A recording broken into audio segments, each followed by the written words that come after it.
Hi, I'm David Black-Schaffer, and I'm going to talk to you now about latency and throughput computing and talk about how these are influencing where we're going with computers today and why we're going there.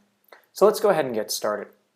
So what we're going to talk about today is we're going to talk about two different types of performance. We're going to talk about latency and throughput. We're going to go through and define them and give some examples for them. We're then going to go through and talk about different types of hardware that are taking advantage of these different types of performance that we want. So we're going to talk about CPUs, or central processing units, and GPUs, or graphics processing units. From there, we're going to talk about how these different processors have different approaches to memory. So CPUs and GPUs are focused on different types of performance, and they have different approaches to how they deal with memory and data as a result. The different approaches we're going to see are how caches are used and how multi-threaded processing is used to get better throughput and latency in these processors. And then finally, we're going to talk a little bit about what the future has for computing.